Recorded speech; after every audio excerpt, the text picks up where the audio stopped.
Hi, everybody. It's Liam Martin again, and I wanted to give you a short little introduction to what you're about to watch. You're going to see an interview between me and Nomadic Matt at nomadicmatt.com.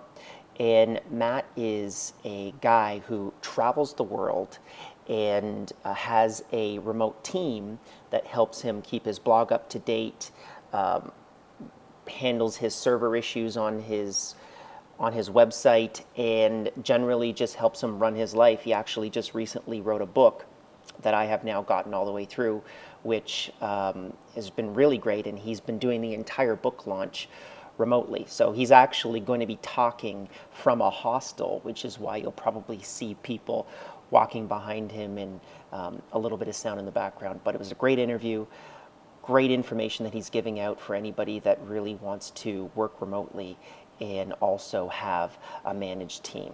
So without further ado, here's that interview. Hi everybody, this is Liam, and I'm here with Matt Kepnes from nomadicmatt.com. Now, I actually met Matt at South by Southwest in Austin, Texas, and we had a ton of fun. And he was telling me about how he built his business and was launching his book, which is, he basically shows you how to travel the world on $50 a day, which is pretty fantastic. I'd love to be able to learn about that. I'm actually reading through the book now, and yeah, and we've been chatting back and forth, and I just thought that it would be a great way. It would be great to bring him on to talk about how he's running his blog and running his business basically remotely, because he's always traveling all over the world, and how he struggles, what challenges he has by building a business that way. So with that said, thanks for having me talk with you, Matt. Well, thanks for talking to me. It's great to be here. Now, you're actually you are in a hostel right now, right? Which is so appropriate, it's ridiculous. Yeah, I'm in the Green Tortoise Hostel in Seattle. It's a pretty good hostel. The breakfast is kind of mediocre, but it's pretty fun. They give a huge free dinner each night. So it's fantastic. And I had the map of the world specifically put here for this interview. Like, we put it up beforehand because I was like, shit, I got to get ready for Matt. So first question that I have for you is, it's one that I ask everyone, and it's somewhat existential, but it's like, who the hell are you? Who am I? You can answer it however you want. I'm a dreamer, smoker. I'm a toker. A midnight joker. But I'm a guy who decided really I met some travelers on a trip to Thailand in 2005, and I decided, hey, they have a pretty good gig, so I'm going to travel the world for a year. And that was in 2006, and now it's 2013, and here I am now. I write about my travels. I'm a big cheapskate, so hence why I'm in a hostel, and my goal is to travel on the cheap, but without sacrificing too much comfort. I don't travel to exotic places to not take the wine tour in France, or eat the pasta in Italy, or dive the Great Barrier Reef in Australia. What's the point of going there if you're not going to do anything fun, right? No, exactly. But I still like to try to do all that stuff without spending too much money. Right. So you're running this blog. The blog has become quite successful over the years. Did you start it in 2006? I started the blog in 2008. 2008. Okay, so it's steadily been building up until that point, and you've just launched a book. Can you share with us, basically the background of that book, how it came to be? The book is called How to Travel the World on $50 a Day. Okay. And it was originally an ebook that I just self-published on my own site, because a lot of people always wondered, Matt, how can I do what you do? Are you rich? Do you have a trust fund? Is your parents paying for everything? So I wrote the book as a way to sort of collate all the information on my own website and add more value, because who wants to read a 30,000 word blog post, right? Nobody.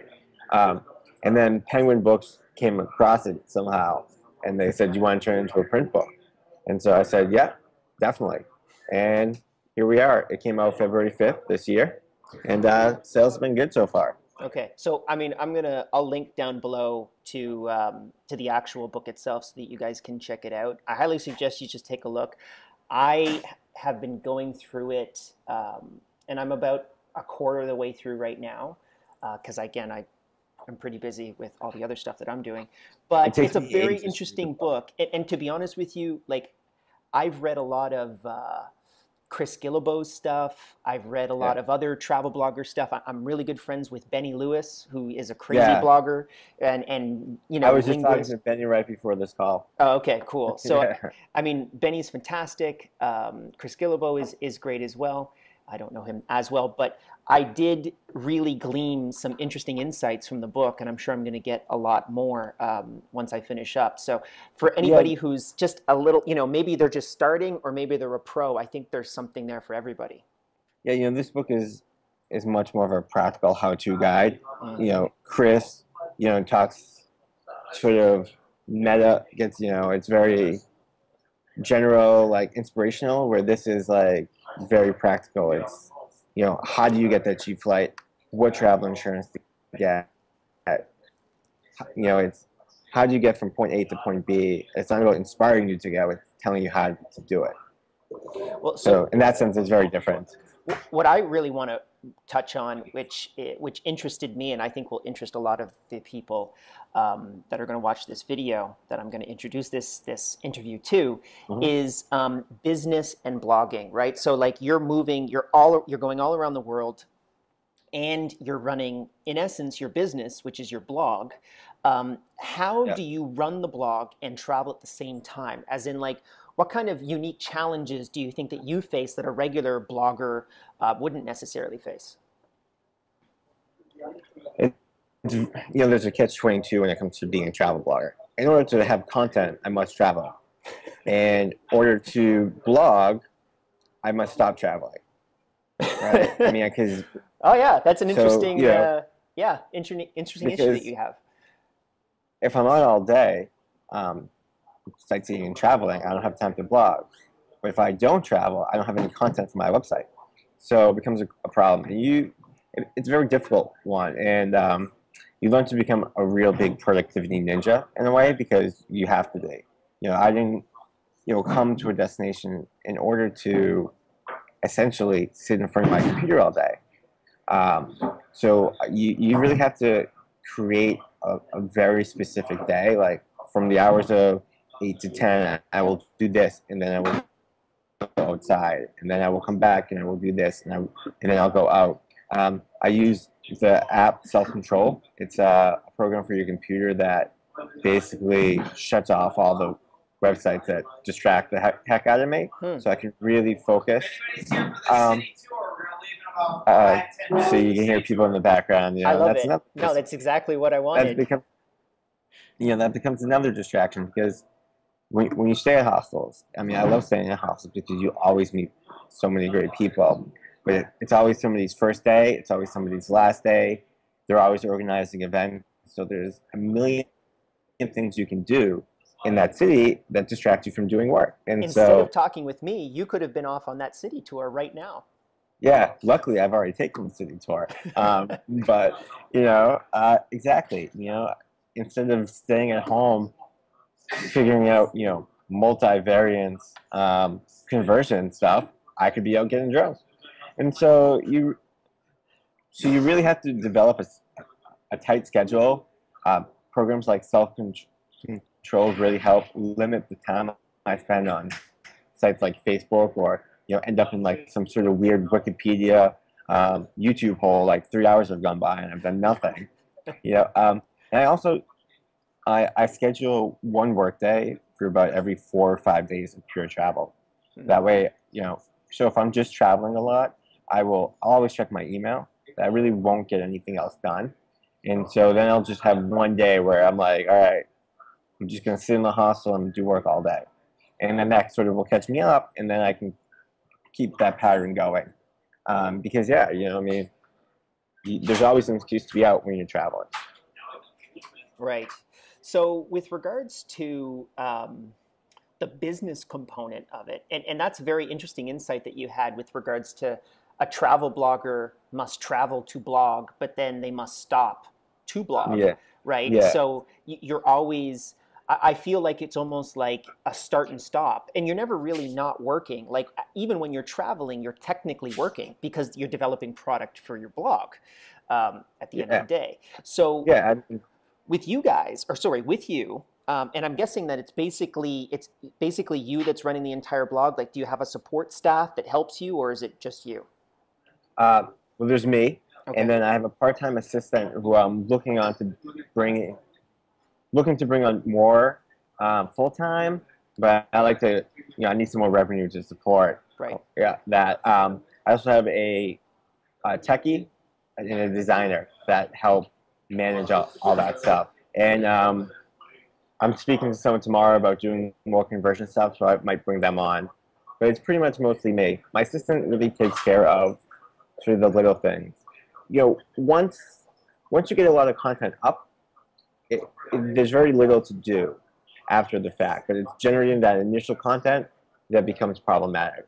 Most of my website, a lot of it kind of runs itself, and I could probably step back from it a little bit and sort of relax. But I'm very type A, so I find most entrepreneurs tend to be pretty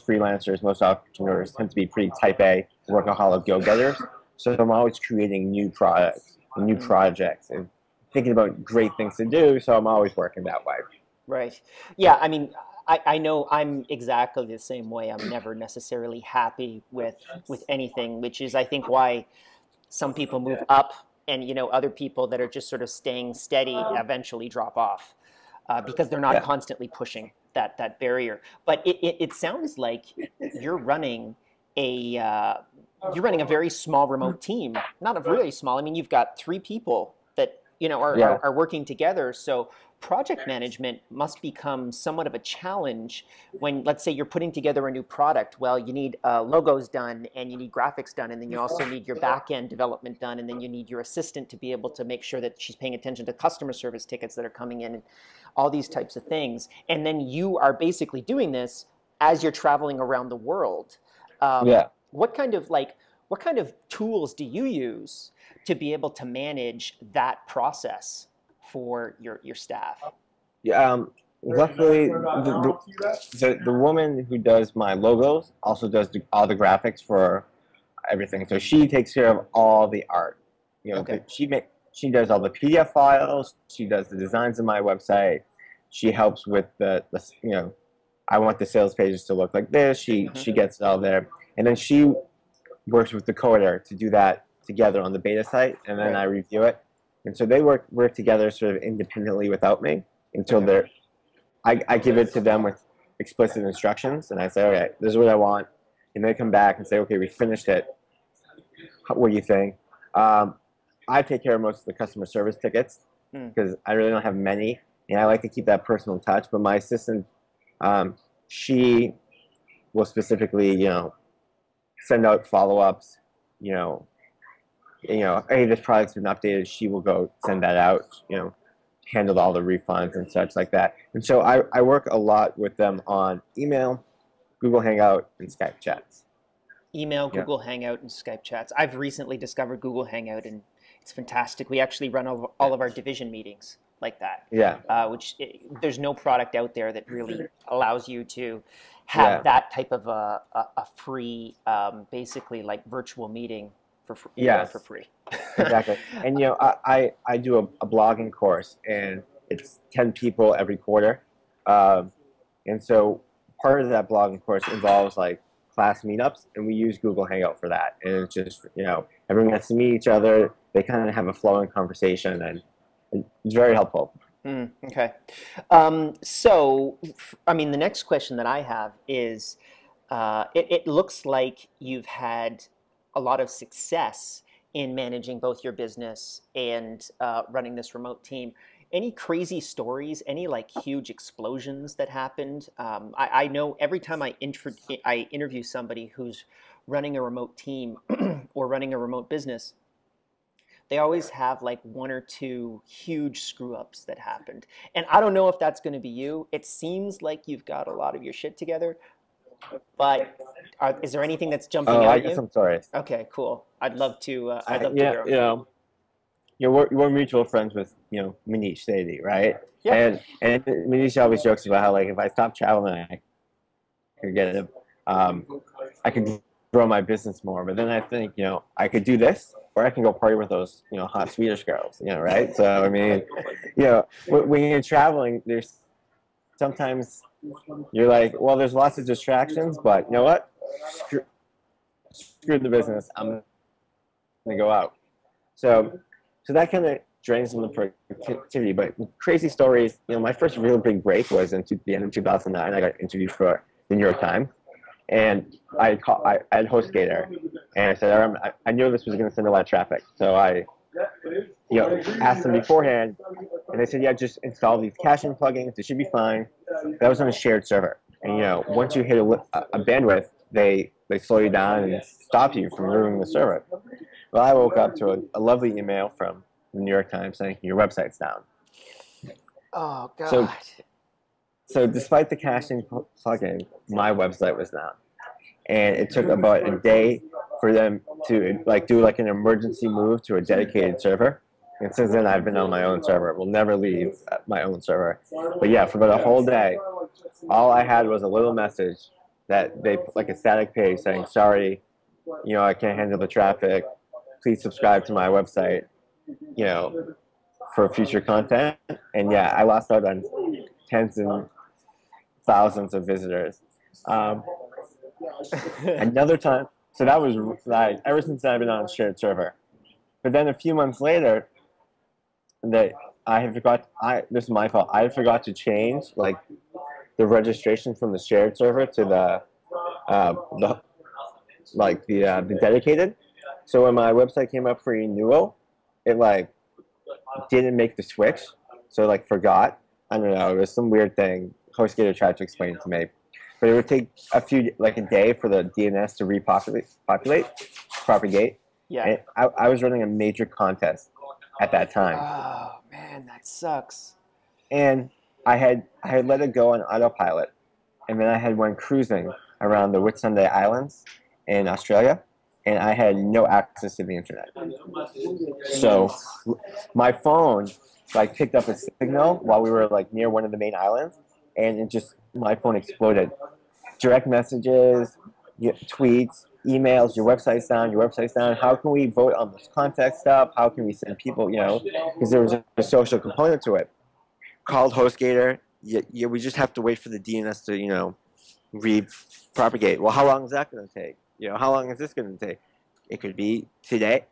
It could be now. It could be a day from now. I mean, and I was like, just was swearing up a storm. I almost threw my phone and my computer into the ocean. And I was just so upset.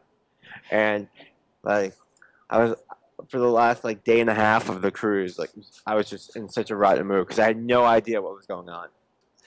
And when I landed, I checked my phone. We got back to civilization. The website was up and running.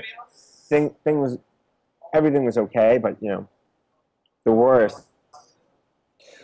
Yeah. I really hate being away from the computer because what happens if something goes wrong? This what is happens actually if something else that Benny had actually told me is he said that he now has all of these different chips for his phones because he never wants to be without some kind of 3G or 4G connection to make sure that doesn't happen. But explosions are always going to happen, and I try to tell whenever I start to do whenever a new employer employs someone on staff.com, I always tell them, okay, if you're going to start remote work, explosions will have to happen. You have to expect them. And that's why I always sort of every time I do an interview, I'm always saying, what kind of explosions happen? And I call explosions, bad things, because they do happen and you just kind of have to take them in stride. I remember a specific story I had with a client that will remain nameless, but was a very large client, was getting 10 to 20 million views on the site every month. A huge client. Yeah. And so we were just about to actually launch this website, and we already knew that we were getting 10 million views a week off of his other platform. So they were saying, well, yeah, we want a dedicated, I'm like, okay, we're going to go on Amazon. We're going to get something that can scale very quickly and just is a Yeah. great solution. And they're like, no, no, no. GoDaddy is $7.99 and it says it's unlimited right on the website. And I'm just like, no, this is not the definition of unlimited. It will explode. And they fought me. And of course, like I fought tooth and nail to actually stop that from happening.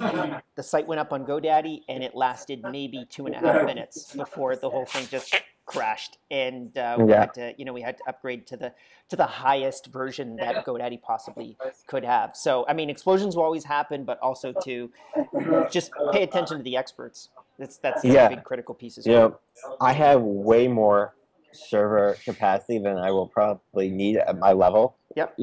I mean, I'm only getting 10 to 15,000 uniques per day, which is still a good amount of traffic. That's a huge amount of traffic, but yeah. But I definitely could handle 50,000 a day, and it's simply because that time with the New York Times scarred me forever, and I never want that to happen again. And so I always want to have extra capacity.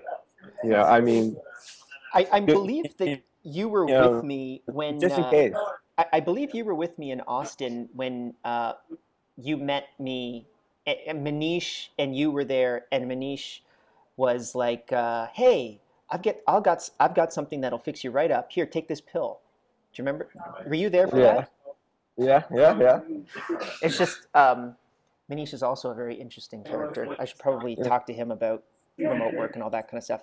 So last point that I have is, what kind of tips would you give business people that want to really travel and then run their own business at the same time? So maybe like your top 3 tips for people that want to travel and run their own business at the same time. Top three tips for productivity ninja esque something here. I'm not good with titles. All right. One, create a schedule. Okay. Definitely create a schedule of your day. I mean, you don't need to be super rigid, like from 11 to 11:05, I will do this. But I would say get into a routine. That's a better way to phrase it. In the morning, you check emails. You might do an hour's worth of writing, and then go out, spend the day. Come back at 5, do a couple hours worth of work, go out to dinner, and then leave your night kind of open. But once you get into a routine, it becomes much easier to get productive because you only have till 10 o'clock to get the work done. So you're really focused on getting the work done so you can then reward yourself with having fun later. Create lists. Don't create just like a master list. Create like a daily task list. Because when you look at a long list, you're just going to say, oh, wow, look, I have all this stuff to do. You're going to pick the easiest stuff first. It's just human nature. It's nothing about you. Everyone does it. We pick the quick tasks and we try to avoid those really long projects we know are going to take a while. So I find that by creating a daily task list, such as, okay, on Monday, I'm going to do SEO and I'm going to write 4 articles. On Tuesday, I'm going to have all my conference calls. On Wednesday, I will do biz development. By breaking it up, it doesn't seem so overwhelming. And once that task is over, I know I have the rest of the day, to sit on Facebook or go to the gym or go out with my friends. But when you look at that long list, it just becomes overwhelming. And the third, try to have productivity apps that can limit your distractions. You should really know what your distractions are. For me, that's Facebook and YouTube and Wikipedia. So I use this self-control app, which is a cool app. It doesn't really track your time. It just basically blocks the internet. It does something. You log into the admin of your computer and it just doesn't let your website go. Your internet connect to that website. I don't know. Basically block that URL on your browser. I'm guessing, right? Okay. Yeah. There's a lot of those types of apps out there, and they're fantastic. I actually use one that restricts my time on Reddit to 5 minutes a day. Because I go onto Reddit all the time, and I know that I can take a break of 30 seconds of Reddit. I'll go on 30 seconds, okay, cool, and now I'm done, and I get off because I don't want to use up all of my 5 minutes. Exactly, and what I like about this app is even if I restart my computer, I shut it down, it's still I don't get the internet. And so I block all the big social sites, especially when I really want to do heavy duty writing. Right. Because I'll find like I'll write a few sentences and I'll be like, what was this status update about? Or, oh wait, what's this YouTube video? Get Wait, sucked into that black hole. who is that guy in that movie? Hold on, and so I'm like, and I find that will really increase your productivity, and it takes a while to do, and you really have to be. After a while, you can use the app less because you're just used to being better at productivity. But it's really important when you're traveling and working at the same time to find ways to be productive, because otherwise you won't get anything done, because you will always find something to distract you, like a city tour at a hostel, or new people to hang out with. Right. Okay, well, on that, I think we'll leave it at that point. Thanks a lot for coming on and chatting with us. And the link to the book is down below, so go and check it out. I think that, as I said, I haven't been through it completely, so I can't give you. It only gets better. It only gets better as you as you proceed on. So now I'm really excited. But thanks a lot, Matt, and we'll chat soon. All right, thanks for having me. See you later.